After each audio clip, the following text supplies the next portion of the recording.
I got a call from Kim Dillon, our assistant news director. I think she woke me up and said there's an arrest in Gilgo. I was in bed sleeping. My phone went off, got up, it was my manager. And she said, you need to get to Massapequa Park right now. My first reaction was, there's no way. I immediately went out to Massapequa Park.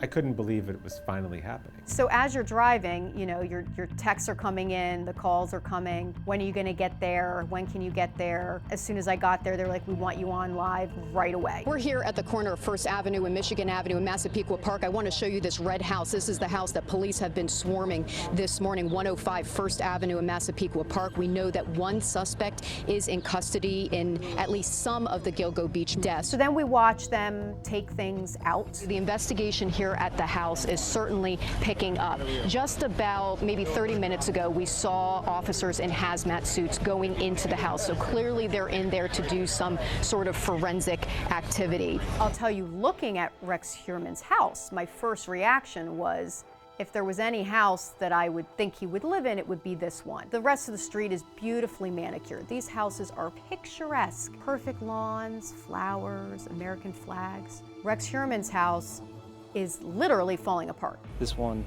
just you always looked at it and it looked a little creepier, weird. The man that lives at that house, his description is consistent with what police have said previously about who they believe this suspect is. We do know that he is listed as the president and owner of an architecture firm in Manhattan. He is 59 years old, and he is a white male. This guy, Rex Heuermann, is everything we've been led to believe would be the guy. He's kind of a loner, he's kind of antisocial. His house is clearly different from every other house on that block. It's sort of a mess. He works in the city. He has a job where he's very technical, where he's an architect and engineer, and it's everything that we've been told to expect from the killer. I just couldn't wait to talk to the neighbors. Like, how were these people going to react to this happening next door to them? What do you think about all of this? The whole world has been watching this case since 2010, and here it is in your little neighborhood. It's a shocker. I mean, it's a real eye-opener. And like I said, 29 years. This is the worst case I've ever seen. You never saw anybody coming in and out of that house? No, never. You would say, who lives here? Never see anybody. The fact that it's in the exact town is kind of alarming. It's just really unsettling knowing that something like this literally hits so close to home. It was kind of amazing. It was sort of a carnival-like atmosphere. You know, people were standing around, taking pictures, taking selfies. It just makes no sense to me how someone could, like, this close to me. It was a huge media spectacle. All the networks came, all the cable networks came. I live in Manhattan now. I had to come back out here to see this. What can you say? It's scary. True crime documentaries showed up, started filming. This is a big case, you know, and it's like, I knew it was going to be a strong presence out here because a lot of people are interested. There's a lot of unanswered questions. This was an earthquake in Massapequa Park. This was a storm like they had never expected this. Rex is just a strange guy. And we said hello in the mornings, you know, talked every once in a while. Nobody would speak to the guy. People would literally cross the streets when they came to the guy's house. The next door neighbor did tell us that Heuermann would look over the fence at his wife sunbathing. Put a little lounge chair out there and try to get a little sun every once in a while.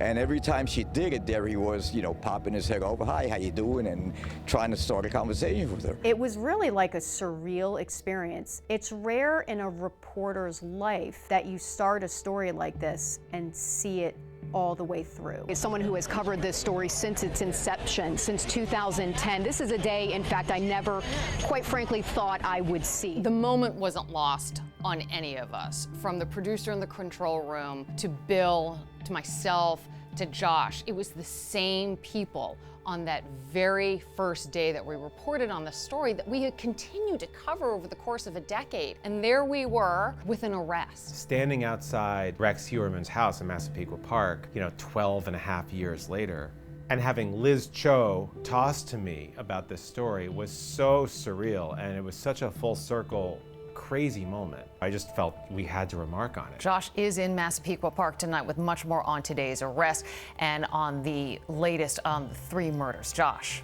First time investigating. Yeah, Liz, it's just inconceivable that 12 and a half years have gone by now since that bitterly cold night when you and I were on the air talking about this for the very first time. 12 and a half years later, on a thick and hazy and humid afternoon, Rex Heuermann is now in custody. We have brand new and exclusive video that Eyewitness News just obtained of him being taken into custody. My mission that day was finding the surveillance video, and I found the only surveillance video that exists of his arrest. Rex Heuermann was arrested on this sidewalk behind me between 36th and 35th here on 5th Avenue around 8:30 last night. And that's also where you see a line of police vehicles behind me executing a search warrant. They have been inside for hours. It was just that moment. It was that moment that happens as journalists that doesn't happen, that only happens on TV, because it does not happen in real life. But we did have one of those TV moments. I ultimately got the surveillance video from a business owner who did not want to be identified. And when he showed me the surveillance video,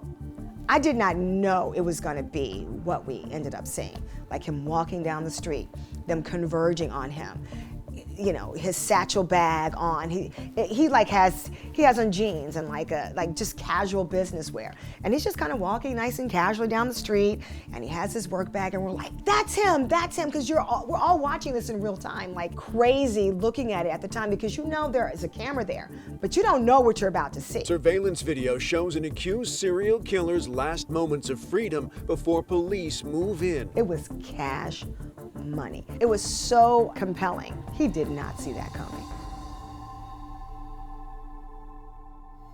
I'm standing here with my law enforcement partners in the Gilgo Task Force to announce the indictment of defendant Rex Andrew Heuermann, 59 years of age. He's been arrested by the Suffolk County Police Department's homicide detectives, and he's been indicted in a grand jury presentation by the Suffolk County District Attorney's Office for the murders of Melissa Barthelemy, Megan Waterman, and Amber Costello. The investigation of Maureen Brainard-Barnes is ongoing. To hear it all come out officially at a press conference, and oh, by the way, the suspect lives, as the crow flies, it's probably just a couple miles due north. I mean, exactly due north from where the bodies were found. After years of searching and fear, years of true crime hobbyists and their theories, Rex, did you do it? Turned out the suspected Gilgo Beach killer was hiding in plain sight the whole time. 59-year-old Rex Heuermann, a suburban husband, father of two. Do we know if Rex Heuermann killed these women? No, we don't know. But to have a suspect is a huge feat in this investigation. A first court appearance happening just moments ago for the man now charged with being the killer behind some of the Gilgo Beach murders. We raced over to the court in Riverhead. We lined up to get in. And I know I'm going to have multiple live shots after this thing wraps up. So I want to be as prepared as I can. So I'm one of a few people who have a hard copy, the old school, of the indictment. And I'm in line to get into the courtroom. I'm on the phone with our assignment editor, Mark. He's much faster at going through it. I'm reading for the first time about the burner phones, about how he threatened the families of his victims, about how he was obsessed with the investigation. And we still don't know, how did they get him? How did they get him? Our assignment editor says, Stacey, oh, go to page 30. And there it was, a pizza crust. It was a pizza crust. Dozens of pages in on this indictment that they got his DNA and matched it to a hair on some tape. It was brilliant. It was easy as pie, as we say. It was brilliant. It's a chilling indictment, and each count carries with it the potential for life in prison without parole. My most powerful memory of that day is just that poor family member sitting 6 inches from me sobbing. It was a real crime, and no one should think that it wasn't, because they were sex workers. They were sex workers, and they were murdered. And they have family who are still grieving, and there's other families who want answers. And if this man is responsible, we should know soon enough.